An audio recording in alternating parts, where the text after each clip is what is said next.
शामिल होने के लिए आरसीपी सिंह गए हुए हैं। हमारे साथ इस वक्त जुड़े हुए हैं आनंद अमृतराज। आनंद, आपसे जानना चाहेंगे, आज ललन सिंह से आपने बात की। ललन सिंह ने कहा कि मुख्यमंत्री नीतीश कुमार इसके लिए अधिकृत हैं, लेकिन मुख्यमंत्री नीतीश कुमार भी इस सवाल को टाल गए। आरसीपी सिंह से जब उनकी उम्मीदवारी को लेकर पूछा गया तो वो भी कुछ नहीं कह रहे हैं। ये एक संयोग है कि इसी बीच कैबिनेट की बैठक में हिस्सा लेने के लिए दिल्ली गए हैं। लेकिन क्या माना जाए, आरसीपी दिल्ली में है, राज्यपाल दिल्ली में है, नीतीश कुमार आज 2 जिलों के दौरे पर थे। पटना में क्या कुछ सियासी खिचड़ी इस वक्त पक रही है, खासकर अगर बात करें जेडीयू की? तो देखिए, पटना में सियासी खिचड़ी पक रही है, इसे इनकार नहीं किया जा सकता अलीम। और सबसे महत्वपूर्ण बात, जैसा कि मैंने आपको बताया है कि बिहार के सियासत में कई बार शांत रहने का भी फायदा मिल जाता है, और जेडीयू में भी यही कुछ देखने को मिल रहा है।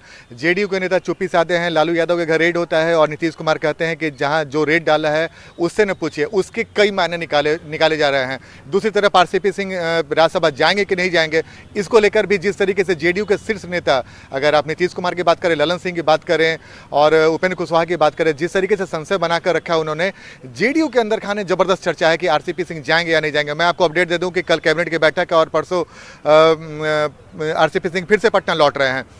आरसीपी सिंह जाएंगे या नहीं जाएंगे, इसको लेकर फिलहाल किसी के पास जवाब नहीं है। राष्ट्रीय अध्यक्ष से भी हमने जानने की कोशिश की, उन्होंने बोला कि इस बारे में उनके पास फिलहाल कोई जानकारी नहीं है, सारा फैसला नीतीश कुमार करेंगे। देखिए, जेडीयू की तरफ से एकमात्र कैबिनेट के मिनिस्टर बनाए गए हैं आरसीपी सिंह, और जिस समय बनाया गया था उस समय जब नीतीश कुमार से सवाल पूछा गया था कि भाई आरसीपी सिंह केंद्रीय मंत्री बने, तो उन्होंने कहा कि राष्ट्रीय अध्यक्ष के तौर पे उन्होंने फैसला किया और वो मंत्री बनी से ज़्यादा मैं कुछ नहीं कर सकता। और फिर अभी इस साल जब उनका राज्यसभा का टर्म खत्म हो रहा है और राज्यसभा जाएंगे या नहीं जाएंगे, इस पर उनका केंद्रीय मंत्रिमंडल में रहना भी बहुत कुछ तय होगा। तो जिस तरीके से संशय की स्थिति बनी हुई है, वो कई सवाल खड़े करते हैं, क्योंकि अगर एक ही मंत्रिमंडल में कोई सदस्य है और उसके राज्यसभा को लेकर इतना सोचना पड़ रहा है, तो इसका मतलब साफ साफ समझा जा सकता है अलीम कि सब कुछ ठीक नहीं चल रहा है आरसीपी सिंह के साथ। वो जाएंगे या नहीं जाएंगे इसका पता भी नहीं खुला है, लेकिन जिस तरीके से तस्वीर दिख रही है और जो फीडबैक लगातार हम लोग को मिल रहा है, वो स्थिति आरसीपी सिंह के लिए फिलहाल ठीक नहीं कहा जा सकती है। जाहिर सी बात है, जेडीयू का अगला उम्मीदवार कौन होगा, इस पर संशय काफी बना हुआ, और जिस तरीके से अनिल हेगड़े को अचानक से राज्यसभा उम्मीदवार बनाकर उन्हें राज्यसभा भेज दिया जाता है, उसके बाद और भी सरगर्मी तेज हो गई है कि अब अगला कौन होगा। लेकिन इतना तो तय है कि बिहार की सियासत में खासकर जेडीयू की सियासत बेहद गर्म है। और ललन सिंह ने इसी बीच में एक और बड़ा बयान दिया आलिम, जिसको हमारे दर्शकों ने सुना होगा। जब उनसे हमने पूछा कि बिहार में सरकार कब तक चलेगी, उन्होंने कहा है 2025 तक। मैंने अगला सवाल पूछा था कि क्या बीजेपी के साथ, बोले कि अभी तो एनडीए की सरकार चल ही रही है। ये जो अभी में जो जोड़ दिया गया है ललन सिंह की तरफ से, इस पर भी कई तरह के सवाल खोजे जा रहे हैं और कई तरह के राजनीतिक प्रतिक्रिया देखने को मिल रही है। कई लोगों ने हमसे फोन किया और जानना चाहा कि इस बयान का मतलब क्या है। तो जाहिर सी बात है, इशारों में जेडीयू की तरफ से कई ऐसे बयान दिए जा रहे हैं, चाहे आरसीपी सिंह का राज्यसभा का उम्मीदवारी हो या फिर जातिगत जनगणना के मुद्दे पर आरजेडी के साथ नजदीकियों की बात। तो कुछ ऐसे मुद्दे हैं जिसका जवाब बिहार के सियासत में खोजने की कोशिश की जा रही है, लेकिन इसका जवाब फिलहाल किसी के पास नहीं है। और बिल्कुल आपने सही कहा, आरसीपी सिंह कल कैबिनेट के बैठक में शामिल होने के लिए गए, राज्यपाल भी दिल्ली चले गए हैं। यहाँ पे नीतीश कुमार का भी आज गंगा उद्भव योजना के तहत नवादा और गया में दौरा था। चलिए आनंद, बिहार में अगर इस बीच नीतीश कुमार किस तरह से राज्यसभा की उम्मीदवारी को लेकर सवाल को टालते हुए नजर आए, और आरसीपी सिंह किस तरह से खामोशी से दिल्ली चले गए इस सवाल का जवाब दिए बिना, एक बार हम सुनवा देते हैं। सर, राज्यसभा मुद्दे पर कुछ बात बन गई है क्या सर?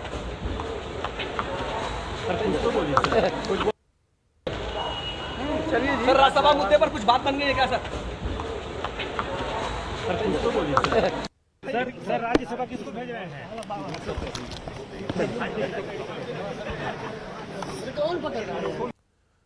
और हमारे तमाम सहयोगी इस वक्त जुड़े हुए हैं। आनंद, आपसे जानना चाहेंगे, अभी आप कह रहे थे कि कई बार शांत रहना भी एक फायदे का सौदा साबित होता है, लेकिन कई बार खामोशी भी किसी तूफान के आहट का एक अंदेशा होती है। तो जिस तरीके से नीतीश कुमार की खामोशी हो या आरसीपी सिंह की खामोशी हो या ललन सिंह की खामोशी हो, क्या यह माना जाए कि जेडीयू में एक तूफान आने वाला है और उसी की आहट है यह खामोशी? अब देखिए, ये तूफान कि आहट है या फिर तूफान गुजर जाएगा, ये देखना बेहद दिलचस्प होगा। लेकिन सबसे इंटरेस्टिंग बात यह है हलीम कि आज से जो राज्यसभा की उम्मीदवारी है जिन्हें दावेदार बनना है, आज से नामांकन की प्रक्रिया शुरू हो चुकी है और 31 तारीख इसका आखिरी डेट है। और जाहिर सी बात है, इसके पहले भी कई बार हम लोगों ने देखा है कि जो राज्यसभा का उम्मीदवार होता है उसकी घोषणा 3-4 दिन पहले कर दी जाती है। लेकिन जिस तरीके से इस बार हुआ है, अंतिम समय तक, आपने बिल्कुल सही कहा, हमारे दर्शकों ने भी देखा कि नीतीश कुमार भी सवाल को टाल गए। जब हमने ललन सिंह से भी यही सवाल कहा कि नीतीश कुमार फैसला करेंगे। आरसीपी सिंह को लेकर जितने संशय की स्थिति इस वक्त बनी हुई है, इतना शायद ही कभी हम लोगों ने किसी उम्मीदवारी को लेकर देखा होगा। इसके पहले भी राज्यसभा के कई उम्मीदवार बने हैं। जाहिर सी बात है, जेडीयू में अंदर खाने सब कुछ ठीक ठाक नहीं चल रहा है और जेडीयू के जो हमारे सूत्र बता रहे हैं कि इस वक्त जेडीयू में 2 खेमा बनता दिख रहा है। और खासकर आपको मैं बता दूं कि इसके पृष्ठभूमि में अगर आप जाएं तो जब केंद्र में मंत्री बनते हैं आरसीपी सिंह, उसके बाद ललन सिंह और आरसीपी सिंह के बारे में कहा जाता है कि दोनों में नाराजगी तनातनी बढ़ी थी। और आपको याद होगा कि दिल्ली से जब मंत्री बनने के बाद आरसीपी सिंह पहली बार पटना आए थे, उनके समर्थकों ने जो हुजूम लाया था और एक भारी भीड़ लेकर वो जिस तरीके से जेडीयू दफ्तर में आए थे, एक बड़ा चलिए आनंद, इंतजार करते हैं। इधर तेजस्वी यादव पिछले करीब 7 दिनों से लंदन में है। उनके जाने के बाद ही राबड़ी आवास सहित लालू के कई ठिकानों पर छापेमारी हुई। माना जा रहा है कि तेजस्वी के पटना पहुंचने के बाद सियासत और तेज होगी। लेकिन फिलहाल राजद खेमे में क्या कुछ चल रहा है, कैसी हलचल है, अंदर की खबर क्या है, ये जानने के लिए सीधे लिए चलते हैं। आरजेडी ऑफिस में मौजूद है हमारे संवाददाता रवि एस नारायण। रवि, आपसे जानना चाहेंगे, तेजस्वी लंदन में है।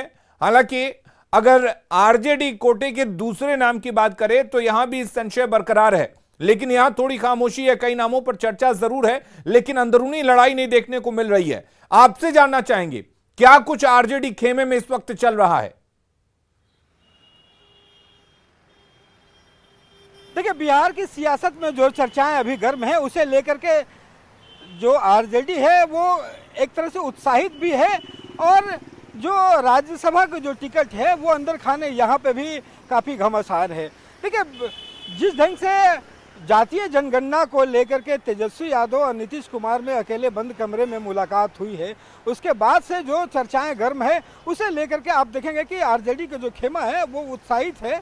और जिस ढंग से आप जो यहाँ पे तेजस्वी यादव लंदन गए हुए थे सेमिनार में भाग लेने के लिए, इसी के बीच जो सीबीआई ने जिस ढंग से रेड छापेमारी की है राबड़ी आवास पे, लगभग 13 घंटों तक छापामारी में, इसमें कई कयास लगाए जा रहे थे। लेकिन आरजेडी की तरफ से शिवानंद तिवारी हैं, तमाम लोगों ने एक बात कही है खुल करके कि जो नीतीश कुमार के साथ तेजस्वी की जो नज़दीकियां बढ़ी है, उसी का ये नतीजा है। और बीजेपी पर यह आरोप लगाई है कि उसके नतीजे के रूप में ये देखने को मिला है।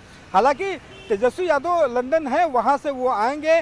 माना जा रहा है कि परसों 26 तारीख को लालू प्रसाद यादव को साथ में लेकर के जब पटना पहुंचेंगे तो ये सियासत और किस करवट बैठेगी, इसका इंतजार रहेगा। लेकिन राज्यसभा के टिकट की अगर बात करें तो मीसा भारती जो है, उनका जो एक टिकट कंफर्म है, लेकिन दूसरे टिकट को लेकर अंदरूनी गुटबाजी जो है वो। चलिए रवि, नजर बनाए रखते हैं और इस हलचल पर क्या कुछ देखने को मिलती है, इस पर भी लगातार हमारी नजर बनी हुई है। सभी हमारे संवाददाता हमारे साथ जुड़े हुए थे, सभी का बहुत बहुत शुक्रिया।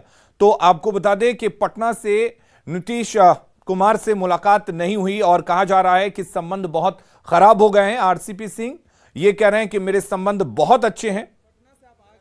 जो चल रहा था कि नीतीश सर आपके ट्विटर हैंडल से सर जेडीयू हटवा देंगे, आप ट्विटर हैंडल से हट गया आपका। पटना से आप आ गए सर, जो चल रहा था कि नीतीश कुमार से मुलाकात नहीं हुई आपकी, कहा जा रहा है कि संबंध बहुत खराब। मेरे सबसे संबंध बहुत अच्छे हैं, आपसे भी हैं। पटना से आप आ गए सर, जो चल रहा था कि नीतीश कुमार से मुलाकात नहीं हुई आपकी, कहा जा रहा है कि संबंध बहुत खराब। मेरे सबसे संबंध बहुत अच्छे हैं, आपसे भी हैं। तो आरसीपी सिंह कह रहे हैं कि सबके साथ संबंध अच्छे हैं। इस अच्छे संबंध का क्या कुछ फायदा मिलता है, यह देखने वाली बात होगी। बने रहिए न्यूज़ 18 बिहार झारखंड के साथ।